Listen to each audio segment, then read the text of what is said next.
Tens of thousands of union dock workers are back at work today, getting terminals up and down the coast, including those in Newark and Elizabeth, at operational status. The strike was short-lived, lasting just 3 days, but the threat it carried to the economy and the supply chain loomed large. Thursday afternoon, more than 45 container ships were backed up at major U.S. ports. But as labor experts point out, the tentative agreement still needs to be ratified by union membership. Otherwise, we could be right back in this position come next year. Senior correspondent Joanna Gagas has the latest. 3 days of picketing and nearly 4 days of ships sitting idle at the docks. So ends the biggest longshoremen strike in nearly 50 years. What we saw yesterday is that the two sides came to an agreement, a tentative agreement, that is essentially halfway between what the employers had been offering previously and what the union had been demanding previously. The International Longshoremen's Association was demanding a 77% raise over a 6-year term. Their employer, the U.S. Maritime Association, had come up to 50% just before the strike. Their middle point, 61.5% over 6 years. The two released a joint statement saying they reached a tentative agreement on wages and have agreed to extend the master contract until January 2025 to negotiate other outstanding issues. The big one being the automation, which the union fears will threaten a lot of jobs of their members. But the employers agreed to continue talking about that issue, so that's still open to negotiation. But as this played out, economists worried the strike would upend global supply chains. So yesterday, senior Biden administration officials intervened, calling a virtual meeting with the shipping lines, urging the ports needed to reopen, especially for Hurricane Helene recovery efforts. And Acting Labor Secretary Julie Su came to New Jersey to meet with union leaders.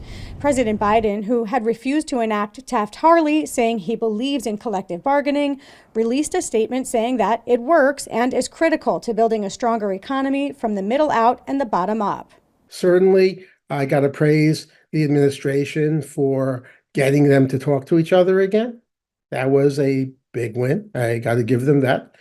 But they still ended up, if they had been talking, where they would have been anyway. Ron Liebman with McCarter English says you can't ignore the timing of the intervention with an election just 5 weeks away. I question how they did this, where they basically took sides. That was kind of potentially political too, because, you want union votes. That particular tactic isn't something I would have done. But at the end of the day, if the result justifies the means, then they did a good job. Because the strike was resolved within a week, it's not likely it had much, if any, impact on inflation. But even though these ports are moving again, it's going to take about 2 weeks to dig out of the backlog of shipments that have been sitting all along the East and Gulf coasts. Since the agreement was reached last night, it has been all hands on deck to reopen the port and restart the flow of cargo. The Port Authority of New York and New Jersey held a virtual press briefing today to share how they're working to reduce those backlogs and likely beat analysts' projections for how long it takes to get through them. Those cargo operations, and in the case of the container traffic, reloading export containers onto the ships, will begin tonight at 7 p.m. and work around the clock as is usual on the vessel side of the terminals. Following the discharge of the cargo, 2 of our terminals will open over the weekend for truck activity, meaning the ability to deliver the cargo out the gates to the warehouses and distribution centers. The remaining terminals will open on Monday morning at 6 a.m. So while systems begin moving again, union delegates will now have to go back to their members to present the wage offer for a vote. And they now have 90 days to negotiate the automation piece. Given the way that these negotiations have already played out, do you think it's going to be another struggle in terms of how they negotiate the remainder of this automation piece? Yeah, I do believe it's still going to be a long and bumpy road over this particular issue. Liebman says they should look to West Coast port agreements that have struck a middle ground on automation. The West Coast agreed to a level of automation. It has been, and by the way, East Coast, some of the East Coast ports have automation too. And the truth is, in Port LA, Port Long Beach, where they have done that, there are now more ILA workers than there were at the time. There's been retraining, refunctioning, and I think that is the model that the Eastern Gulf Coast ILA should be looking at because it works well. But given what we've seen on the picket lines this week, that idea is none too popular with these union workers. Whether they end up reaching some middle ground remains to be seen, but it's certainly possible we could see another strike at the ports just a few months from now. In Bayonne, I'm Joanna Gagis, NJ Spotlight News. Indian security officials conducted a massive operation killing 32 Naxalites, including some top leaders of the outfit. On Friday, security forces conducted one of the biggest operations against the Naxalites this year. The encounter took place in a region of Chhattisgarh, that is Bastar, that has a heavy deployment of Naxalites. Well, according to a senior police official, the gunfight began at around 1 p.m. local time inside a dense forest located on the inter-district border in the state. The team of joint forces shot down 32 Naxalites. Security officials recovered weapons, including an AK-47 rifle and a self-loading rifle as well. The scale of the encounter is significant. In a similar encounter in April, 29 Naxalites, including higher-ranking officials of the outfit, were also killed. With the latest encounter, 185 Naxalites have been killed so far, and that is this year. More than 650 Naxalites have surrendered to the authorities in 2024. And before we start with the town hall, I actually wanted to mention that one of your friends here is Silk. Silk, are you here? Where are you at? Oh. I'll tell you, she is my friend too. And she is my friend.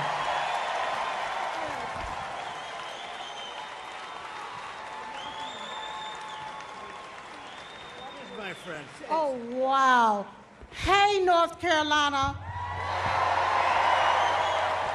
Real quick now. I want y'all to listen up. I'm a little ticked off. I just want you to know I'm a little ticked off, and I'm going to tell you why. $750. Oh, my. Where American tax dollars is being used to fund illegal aliens into our country. And these illegal aliens didn't pay one dime or one red cent into our systems. And all Kamala Harris and Tampon Timmy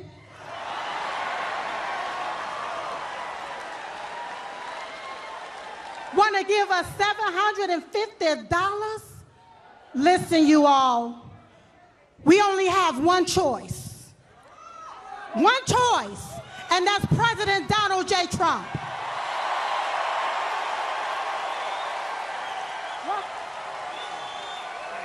We cannot afford another 4 years of this, so you're going to have to vote like your life depends on it. Like when you're taking your breath and it's your last breath, and you need that vote in order to breathe, that's what you're going to have to do. So you're going to have to, I'm almost finished, Mr. President. So what you're going to have to do, you're going to have to overvote the cheat, you're going to have to outrun the runway, and we're going to have to make it too big to rig.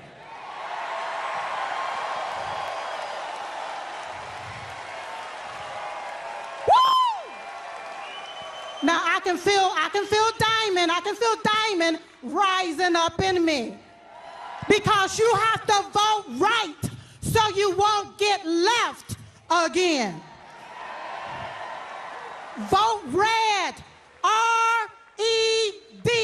Remove every Democrat.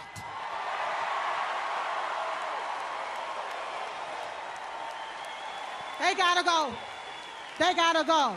Now, while the media continue to play the race card, we're going to continue to play the Trump card so we can win, win, and win.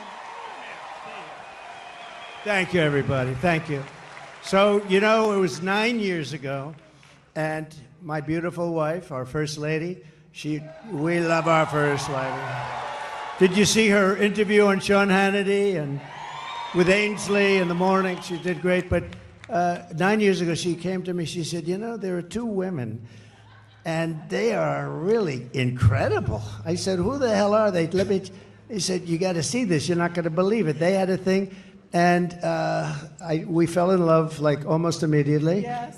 And her sister was just unbelievable, too. Yes. And she passed away like a couple of years ago now. It's a long time ago, it seems. It goes fast, right? But what a great combination. We love you both.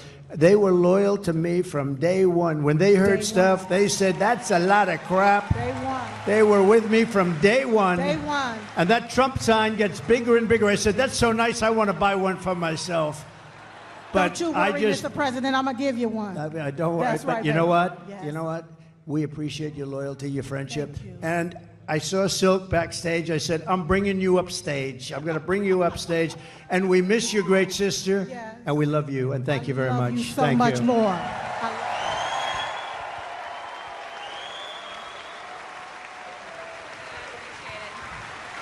Thank you. Great.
Moving on, overnight torrential rainfall in Bosnia has led to devastating floods, resulting in the deaths of at least 16 people, with reports suggesting missing people anywhere between 20 to 40. The death toll could rise further. Bosnia is currently experiencing what appears to be its worst flooding since at least 2014. The town has been completely cut off due to the destruction of road and railway links caused by landslides. Central Bosnia has also faced severe inundation after a river overflowed its banks, resulting in water lapping at the doors of businesses and homes. Well, in some areas, houses have been reduced to rubble as landslides. Došlo je do ozbiljnih odrona, do klizišta, do plavljenja i izlijevanja rijeka. Imamo informacije da su na Drežanki i neki mostovi odneseni, da su urušene ceste prema Risovcu, prema Rami, odroni su prema Konjicu u smjeru Mostara. Ono što je ključni apel koji treba širiti je da nitko ni u kojem slučaju od građana ne kreće u ovom trenutku prema Jablanici i Konjici. The local government has requested military assistance for the wider area following severe flooding. Rescue services have called upon the volunteers and the army to help as many roads have been closed and various houses are without electricity.